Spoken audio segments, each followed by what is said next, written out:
लॉकडाऊनमधून market बाहेर पडत होतं तेवढ्यामध्ये रशिया आणि युक्रेन यांचं युद्ध सुरू झालं. तैवान मुद्द्यावरून अमेरिका आणि चायना हे एकमेकांसमोर उभे राहिले.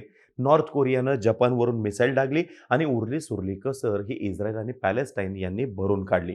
या सर्वांचा सर्वात वाईट परिणाम हा संपूर्ण जगाच्या आर्थिक अनिश्चिततेवरती झालाय. वेस्टर्न देशांनी त्यांच्या पैशाच्या खर्चावरती कात्री लावली.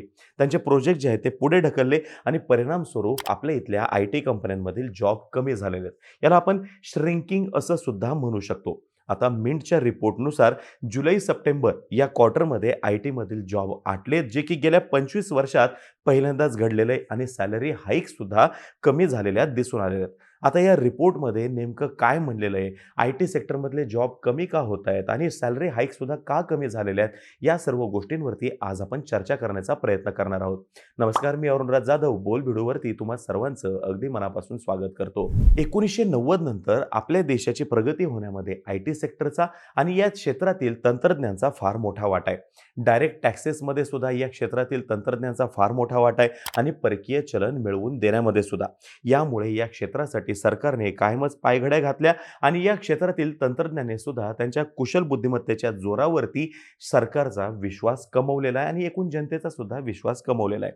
ॲट द सेम टाइम ही बाब सुद्धा फार महत्त्वाची आहे की आय टी कंपन्यांचा जो सगळ्यात मोठा बिझनेस आहे हा युरोपियन मार्केटमधून येतो आणि अमेरिकन मार्केटमधून येतो.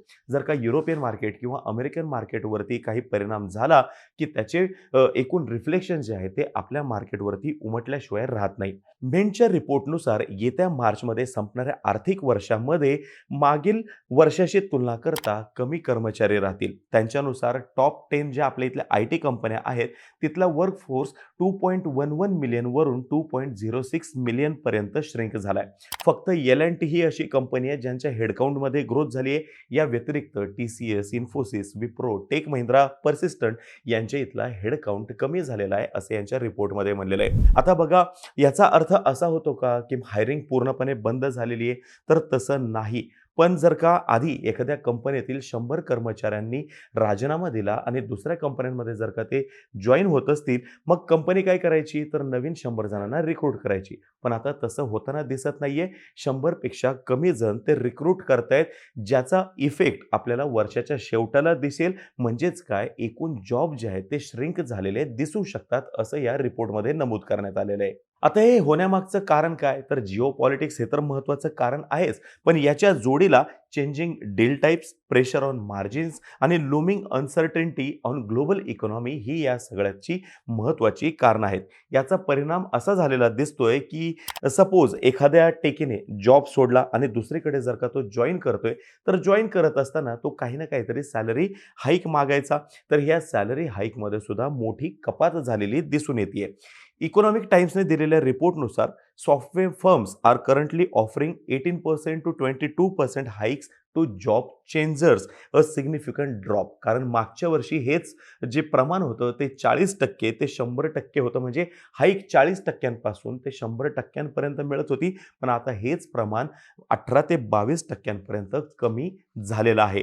याच रिपोर्टमध्ये असा दावा केला गेला आहे की ज्यांच्याजवळ कोडिंगचं स्किल आहे त्यांच्या कॉम्पेन्सेशनमध्ये सिग्निफिकंट कपात झालेली आहे. पण जे आर्टिफिशियल इंटेलिजन्समध्ये काम करत आहेत किंवा जे क्लाउड कम्प्युटिंगमध्ये काम करणारे आहेत त्यांची डिमांड तितकीच आहे आणि त्यांचे पेमेंट सुद्धा चढेच दिसत आहेत. CEO of CIL HR Aditya Mishra यांच्यानुसार फुलस्टॅक डेव्हलपर्स, डेटा इंजिनियर्स यांची डिमांड ही येणाऱ्या काळामध्ये सुद्धा वाढतच राहणार आहे आणि त्यांचे पॅकेजेस सुद्धा वाढतच राहणार आहेत. पण जे इतर टेकीज आहेत ज्यांना जॉब स्विच करून 70 ते 100% सॅलरी हाईक मिळवायची होती, त्यांना आता 15 ते 30% समाधान मानावं लागते. मागे आपण अशाच एका रिपोर्टबद्दल चर्चा केली होती, त्या संदर्भात व्हिडिओ केला होता. त्याच्यामध्ये आपण असं म्हणलं होतं की इन्फोसिस आणि विप्रो सारख्या कंपन्यांनी यावर्षी कॅम्पस प्लेसमेंट स्किप करण्याचा निर्णय घेतलेला आहे. म्हणजे जे फ्रेशर्स आहेत त्यांची प्लेसमेंट या कंपन्या करणार नाहीयेत. त्यांच्याजवळ ऑलरेडी जो काही वर्कफोर्स उपलब्ध आहे त्यांचाच तो वापर करण्यावरती भर देणार आहेत. आता बघा लॉकडाऊन काळामध्ये मोठ्या प्रमाणामध्ये डिमांड वाढलेली होती आणि या एकूणच सेक्टरवरती सूज चढली होती असं या क्षेत्रातील तज्ज्ञांचं मत आहे. आणि त्याच्यामुळं मोठ्या प्रमाणामध्ये भरती सुद्धा केली गेली, मोठ्या प्रमाणात हायरिंग झाली आणि अगदी मागेल त्या पद्धतीने सुद्धा प्रत्येकाला पॅकेज मिळालं होतं. पण आता सर्व काही नॉर्मल झाल्यानंतर यासोबतच जगभर अनिश्चितता निर्माण झाल्यानंतर ही डिमांड कमी झालेली आहे. यासोबतच हाईक्स ज्या आहेत त्या सुद्धा कमी झालेल्या दिसून येत आहेत. अगदी 4 ते 7 वर्षाचा एक्सपिरियन्स जर का असेल, तर मागील वर्षी अशा व्यक्तीला 15 लाखापासून ते अगदी 32 लाखांपर्यंत पॅकेज मिळत होतं. पण आता तेच पॅकेज 10 लाखापासून ते 26 लाखाच्या रेंजमध्ये आलेलं दिसतंय.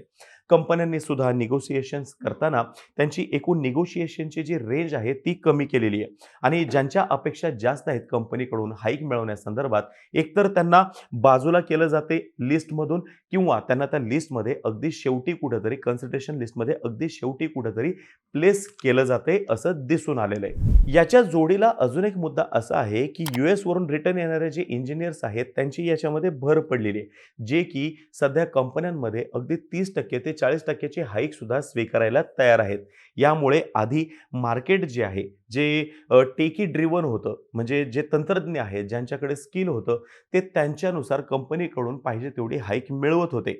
पण सध्या असं दिसतंय की हे मार्केट एम्प्लॉयर्सच्या पद्धतीने पुढे जाते आणि एम्प्लॉयर्स त्यांच्या मर्जीने सॅलरी हाईक देत आहेत आणि त्यांच्या मर्जीनेच एकूण प्लेसमेंट करतायत. आता ही माहिती जर का तुम्हाला आवडली असेल, खाली कमेंट बॉक्समध्ये नक्की सांगा. यासोबतच जे कोणी टेकी आपला हा व्हिडिओ बघत असतील, त्यांचा एकूण अनुभव काय आहे, त्यांनी सुद्धा खाली कमेंट बॉक्समध्ये सांगायला काही हरकत नाहीये. तोपर्यंत आम्हा सर्वांचे व्हिडिओ जास्तीत जास्त लोकांपर्यंत पोहोचवा आणि चॅनलला सबस्क्राईब करायला थोडं विसरू नका. धन्यवाद.